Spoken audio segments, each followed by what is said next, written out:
በስመ አብ ወወልድ ቅዱስ አሜን።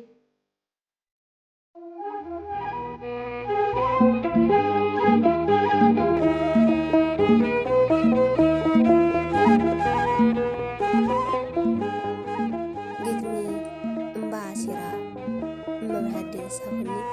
ምስጢር ንገርኒ አትገው ዓደይ ምስጢር ንገርኒ አትገው ዓደይ እምባሲራ ክብሎም ምስዋር ወለደይ መጠራዶ ክብል ግርማ ዓዲ ዘውደይ ስውራን ዝሓዘት ሸፈንቲ ንጉደይ እምባሲራ ዓደይ ክፈትን ልበይ ምስጢር ክፈልጥሲ መበቆል እንዳቦይ እምባሲራ ክብል እዚ ነዊሕ እምባ ቅዱሳን ዝሓዘ ስውራን ምርባባ ዓጽምቲ ቅዱሳን ሰፈር ምእከባ ቅዱሳን ኩላቶም ስውራን መዝገባ ምስጢር ንገርኒ ልበይ ዘዕግባ ይደሊ ኣለኹ ክፈልጦት እምባ ምስጢር ክንገርሲ ርሕቑዶ ቀረባ ምስጢር ንገርኒ ኣተዓደይ ገቦ እምባ ደክብለኪ ኣትወርቂ ዘቦ ፍጹም ዘይድፈር ጸጋ ዝኸበቦ ሕጂ እዘኪረ ፀሓይ ዓራርቦ ልበይ እናቀስቀሰ ክገብረለይ ሓቦ ምስጢር ንገርኒ ኣተዓደይ ገቦ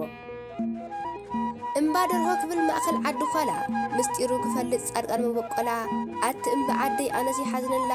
እዚ ኩሉ ጎወይ ማእሰር ዘይሓዝኩላ ነዚ ከይፈለጥኩ ዝዓደይ ወለላ በረኸት ገዲፈስ ጎወይ ረሓቕኩላ ጎላጉለ ክብል እምባ ጎርጎር ሳርዳ ጎላጉለ ክብል መድሓኒት ሓመዳ ጾሮና ደ ክብል እቲ ማእኸል ሜዳ እምባሲራ ክብል ማንም ዘይኸዳ እምባ ስውራን ዶ ንዝዓደይ ዘውዳ ኣቲ እምባ ዓደይ ንገርኒ ግዳ ንገርኒ ግዳ ጡ ምስጢሩ እንታይ ዘሎ እንታይ ነገሩ እስካዕ መዓዝ ድዩ ክኾን ተሰዊሩ ብማሕበር ዶ ክኾን ክግለጽ ትኽብሩ ኣቲ እምባ ዓደይ ንምስጢር ማእሰሩ ንምስጢር ማእሰሩ በረኸት ዝሓዘት ንምስጢር ማዕቀቡ ገላጉል ዝኣለት እምባ ምስቲ ገዳም ኩሉ ዘጣመረት ንኩሉ ትጸውር ካብ ጥንቲ ዝነበረት ምስዋር ቅዱሳን መዝገብ ጥንቲ ድሕነት ስውራን ዶ ኣለዉ ጻድቃን ትመጠራ ቅዱሳን ዶ ኣለዉ ዝወትሑ ሽግራ ሓደ ይንገረኒ እዛ ጎቦ ክብራ እምባታት ዶ ክብል ሕውኣት ምስጢራ ልበይ ክፈትለይ ክፈልጦ ብኣውራ ትሰምዒ ዶ ኣለኺ ኣቲ እምባሲራ ትሰምዒ ዶ ኣለኺ ኣትገው ዓደይ ጻዕዳ እምባ ክብል ክገጥም ቃላተይ ክፈልጦ ዶ ይኹን ጎላጉል መረበተይ እምባታት ገዳማት ናይ ምስጢር ዓቀብተይ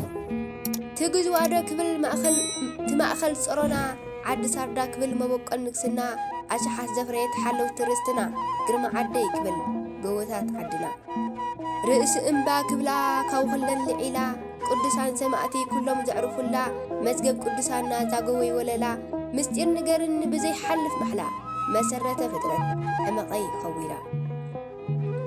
እቲ እምባ ዓደይ ንዓለም ዘህረፈ ብራና መስታወት ብዙሕ ዝሓቐፈ መዕረፊ ቅዱሳን ሓጢኣት ዘጻፈፈ እምባሲራ ክብል ኣእምረይ ደጊፈ እምባ ምስ ጎላጉል ዓለም ዝቃሞታ ሓመዳ ምስ ማያ ኣምላኽ ዝሰረታ መቦቀለ ፍጥረት ኩሉ ዝጥምታ ናይ ዓለም ከተማ እቲ ቅዱስ ቦታ እምባሲራ ዓደይ መስቀል ዝቕናታ ዓድዞም ቅዱሳን ማእኸል ሕምብርቲ ቅዱሳን ዘፍረየት ካህናት ሊቃውንቲ ገሊኦም ሰማዕታት ገሊኦም ቀደስቲ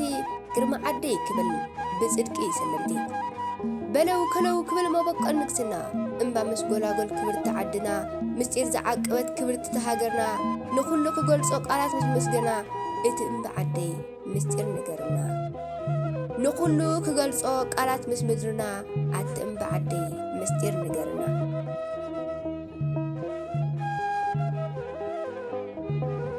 ንመን የጠቒሰ ንመን ክገድፎ እምባታት ዓድና ምስጢር ዝሓቐፎ ናይ ጥንቲ ዘመናት ማንም ዘይሓለፎ እምባሲራ ክብል ሓጥእ